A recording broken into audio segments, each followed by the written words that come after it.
Pria ini gila. Setiap hari dia hanya melakukan satu hal, yaitu memecahkan gunung. Dia ingin memotong gunung ini untuk membalaskan dendam istrinya. Beberapa hari yang lalu, istrinya yang sedang hamil pergi ke pegunungan.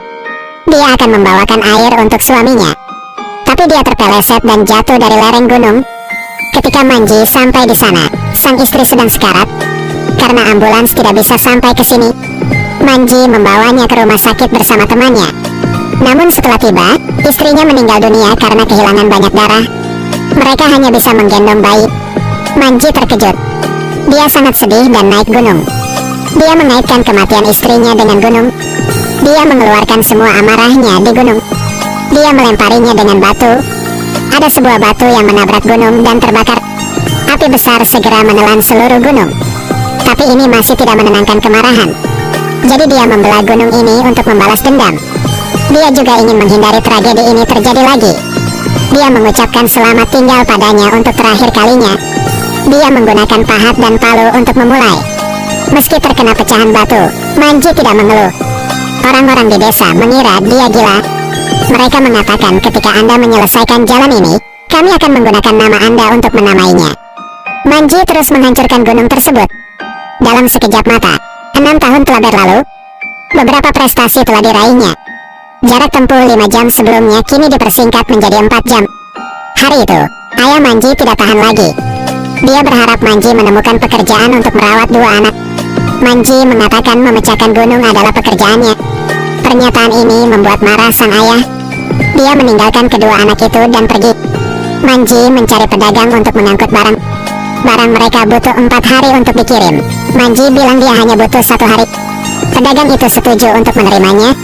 Karena Manji terlalu akrab dengan gunung ini, dia memegang sesuatu di tangannya dan mengenakannya. Dia sampai di sana sebelum gelap. Dia juga mendapat gaji. Dia menukar makanan untuk kedua anaknya. Setelah mereka tertidur lelap, Manji terus menghancurkan gunung tersebut. Sekarang garis besar jalan telah muncul. Tapi itu tidak bertahan lama. Terjadi kekeringan di desa tersebut. Semua penduduk desa pergi. Ayah Manji memintanya untuk ikut. Tapi dia menolak. Dia meminta untuk tinggal dan menghancurkan gunung. Dia mengembalikan uang itu kepada ayahnya. Dia menyuruhnya untuk merawat kedua anak itu. Sang ayah hanya bisa membawa pergi anak-anaknya. Dia meninggalkan Manji. Tetapi hal yang mengerikan terjadi. Manji sekarat karena kehausan. Dia mengambil botol air. Tapi tidak ada setetes pun yang tersisa. Kemudian dia sampai di sebuah sumur. Dia berharap masih ada air di dalamnya. Tapi dia sangat kecewa. Ini telah menjadi sumur kering. Dia melihat segenggam rumput basah di dinding. Dia menjilat, menyedot semua air di dalamnya. Kali ini dia berjuang sepanjang malam. Keesokan harinya, dia mengambil palu. Tapi dia tiba-tiba jatuh ke dalam gua. Dia dimakamkan di tanah. Ketika dia bangun lagi, dia menemukan ada air di gunung itu. Dia masuk ke dalam.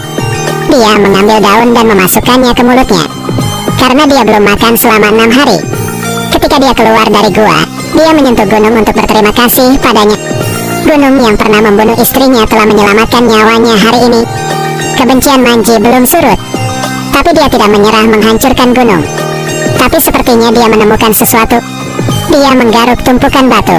Itu adalah ular kobra. Manji tidak berani bergerak tapi masih digigit ular itu. Jari kaki menjadi ungu dan berdarah. Agar racun tidak menyebar, dia merobek kain dan membalut jari kaki yang digigit. Dia pikir itu akan baik-baik saja. Tak disangka Manji pusing. Apa yang harus dia lakukan? Tanpa diduga, dia mengambil pahat dan palu dan mengarahkannya ke jarinya yang tergigit. Dia menjatuhkan pahat itu. Dia sangat kesakitan sehingga dia pingsan. Ketika saya bangun lagi, hujan sudah turun. Manji sangat gembira. Ketika hujan berhenti, penduduk desa kembali. Mereka berjalan di jalan yang dibuka oleh Manji. Mereka sangat mengaguminya. Ayah juga merasa bangga padanya. Anak menghabiskan uang untuk ayahnya untuk membeli alat-alat baru. Manji sangat gembira. Dia menerima pengakuan semua orang. 10 tahun telah berlalu. Kisah Manji telah menarik perhatian wartawan. Dia mengambil foto untuk Manji dan menerbitkannya di surat kabar. Dia bertemu dengan Perdana Menteri. Dia memohon untuk memperbaiki jalan. Perdana Menteri menerimanya. Wartawan mengambil beberapa foto mereka dan memasangnya di koran.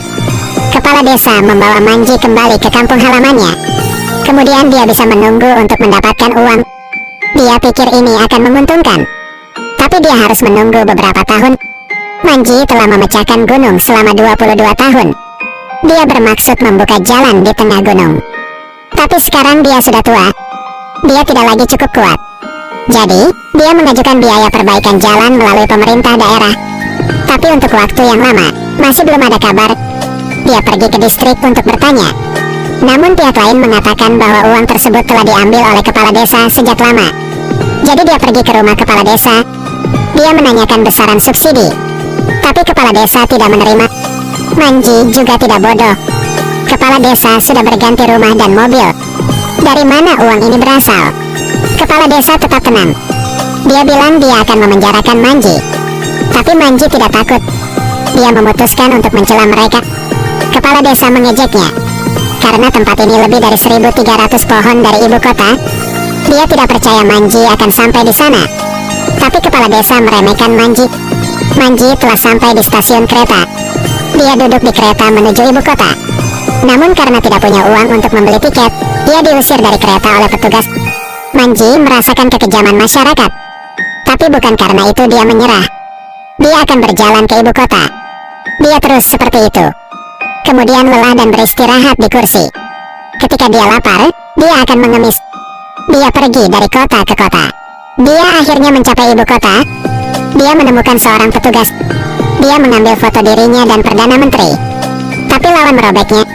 Pihak lain mengatakan bahwa jika dia berani pergi ke sana, dia akan dikurung.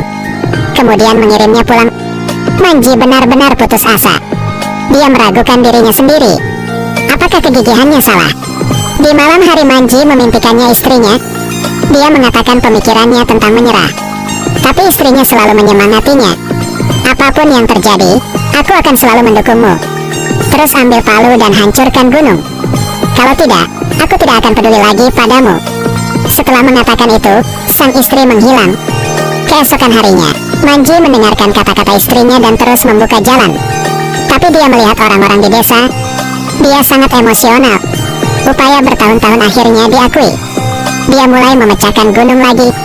Kepala desa mengirim sekelompok polisi ke sini. Dia mengatakan Manji menghancurkan gunung. Tidak peduli apa yang dia jelaskan, dia hanya menerima tamparan. Manji dipenjara dan dijatuhi hukuman mati. Tapi keesokan harinya, mereka semua berdiri di depan pintu kantor polisi. Mereka meminta untuk melepaskan Manji. Kepala desa mengetahui hal ini dan meminta bawahannya untuk melepaskan Manji. Manji dibebaskan demikian. Penduduk desa bergabung untuk mendorong batu terakhir. Mereka menggali terowongan antara gunung dan kota.